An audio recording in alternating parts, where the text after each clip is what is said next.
만약에 정부가 문을 닫으라고 해서 사업이 완전히 멈췄는데 수백억 원에 달하는 임대료는 꼬박꼬박 내야 한다면 어떠실 것 같으세요? 오늘 우리가 살펴볼 대법원 판결은요, 바로 이 엄청난 임대료 청구서를 단 한 푼도 낼 필요가 없다고 선언하면서 그야말로 판을 완전히 뒤집어 버린 사건입니다.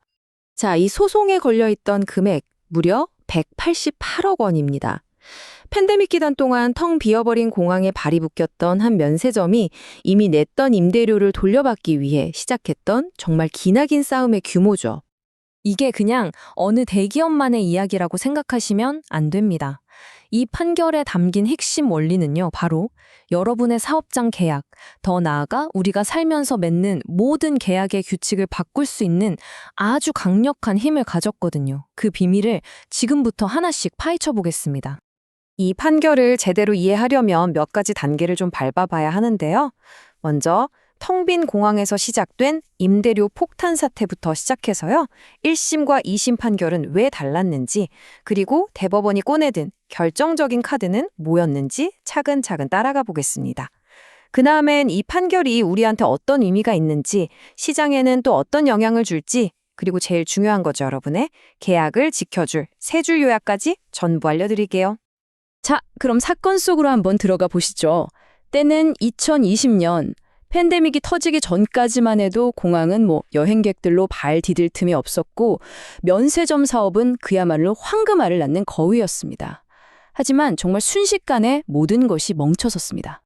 이 사건의 핵심을 알려면 계약의 특수성부터 알아야 합니다. 임차한 공간은요, 다른 건 절대 안 되고 오직 면세점 용도로만 쓸 수 있었어요. 위치도 국제선 타는 승객만 들어갈 수 있는 보안구역 아니었죠. 다시 말해서 사업 모델 자체가 국제선 여행객이라는 단 하나의 변수에 모든 걸 걸고 있었다는 뜻입니다.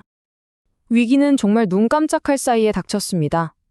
3월에 항공편이 줄어들 거라는 경고가 뜨더니 중순부터는 임시 휴점에 들어갔죠. 하지만 결정타는 4월 6일, 정부가 아예 국제선 터미널을 전면 폐쇄해버린 조치였습니다. 비행기도 손님도, 그러니까 사업도 완전히 사라져버린 거죠. 이 상황이 몇 달씩 이어지자 면세점 측은 임대료를 전액 면제해달라고 요청했지만 돌아온 대답은 안 된다였습니다. 이 거절은 곧바로 거대한 법적 분쟁으로 이어졌습니다. 그리고 1심과 2심 법원의 판단은 면세점 측이 기대했던 것과는 좀 많이 달랐습니다. 핵심 쟁점은 아주 명확했어요. 면세점 측은 아니 정부 때문에 아예 장사를 못했는데 임대료는 영원히 맞는 거 아니냐 이렇게 주장했고요. 반면에 공항공사는 우리는 계약서대로 공간을 제공할 의무는 다했다. 정부 지침에 따라서 50% 깎아주겠지만 전액 면제는 못 해준다. 이렇게 맞섰죠.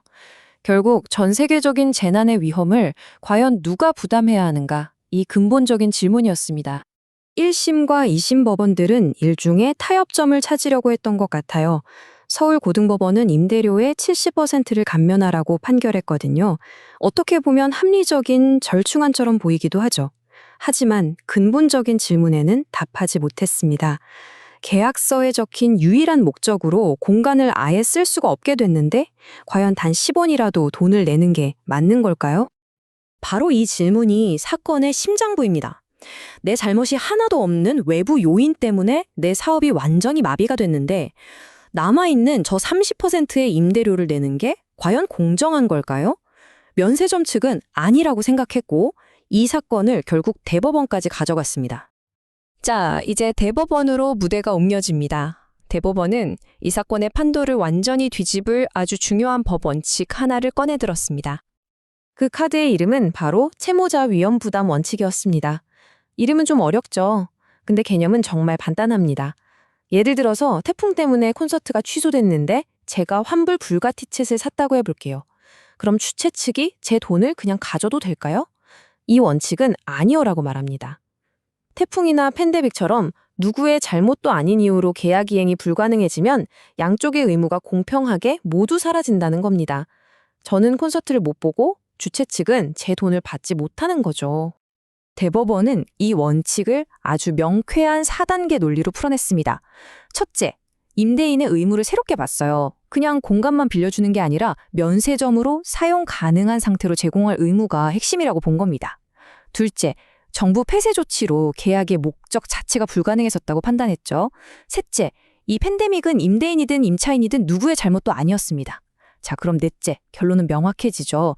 임대인의 핵심 의무가 불가능해졌으니까 그 기간 동안 임차인의 임대료 지급 의무도 함께 사라진다는 아주 간단하지만 강력한 논리였습니다.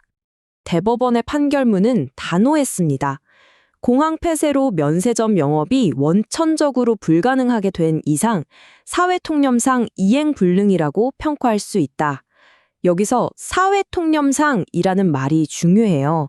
법이 그냥 기계적으로 판단하는 게 아니라 우리 상식의 눈으로 봤을 때 이건 사업이 불가능한 상태라고 인정해 준 겁니다. 최종 결론은 명확했습니다. 국제선 터미널이 폐쇄된 기간 동안의 임대료는 100% 면제, 70%만 깎아주라던 고등법원의 판결은 파기되었습니다. 이게 단순히 한 기업이 소송에서 이겼다는 걸 넘어서는 얘기입니다. 그럼 이 역사적인 판결이 우리 사회에 던지는 진짜 메시지는 뭘까요? 네 가지 다른 관점에서 그 의미를 한번 짚어보겠습니다.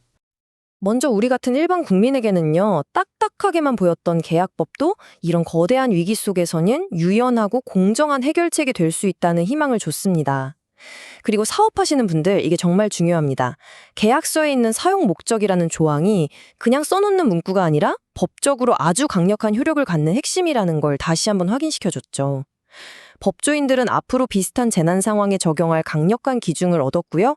정책을 만드는 분들은 정부의 조치가 민간 계약에 어떤 영향을 미치는지, 법원이 어떻게 판단하는지 명확한 신호를 받게 된 겁니다.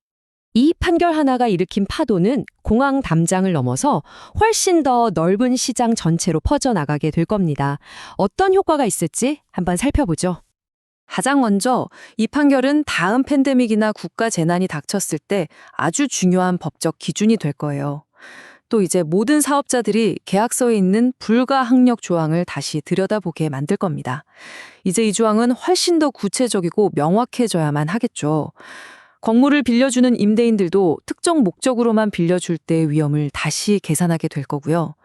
마지막으로 정부가 재난 지원 정책을 만들 때도 법원의 이런 판단을 고려하지 않을 수 없게 됐습니다. 자, 그래서 이 모든 복잡한 법적 분석 끝에 여러분의 계약을 위해서 꼭 기억해야 할 점은 뭘까요? 제가 핵심만 딱 3줄로 요약해 드리겠습니다. 자, 이 3가지만은 꼭 기억해 두세요. 첫째, 계약서의 사용 목적은 그냥 글자가 아니라 법적인 약속이라는 것. 둘째, 누구의 잘못도 아닌 일로 그 목적을 이룰 수 없게 되면 돈을 내야 할 의무도 함께 사라질 수 있다는 것. 그리고 가장 중요한 셋째, 지금 바로 여러분의 계약서를 다시 읽어보세요. 불가항력 조항을 찾아보시고 이제 그게 어떤 의미인지 정확히 이해하게 되셨을 겁니다. 이번 사건은 팬데믹이라는 특수한 상황 속 공황 이야기였습니다. 하지만 다음 위기는 자연재해일 수도 있고 지정학적 갈등일 수도 있고 혹은 우리가 상상하지 못했던 또 다른 바이러스일 수도 있습니다. 그래서 마지막으로 이 질문을 던집니다. 다음 위기가 닥쳤을 때 과연 당신의 계약서는 당신을 지켜줄 준비가 되어 있습니까?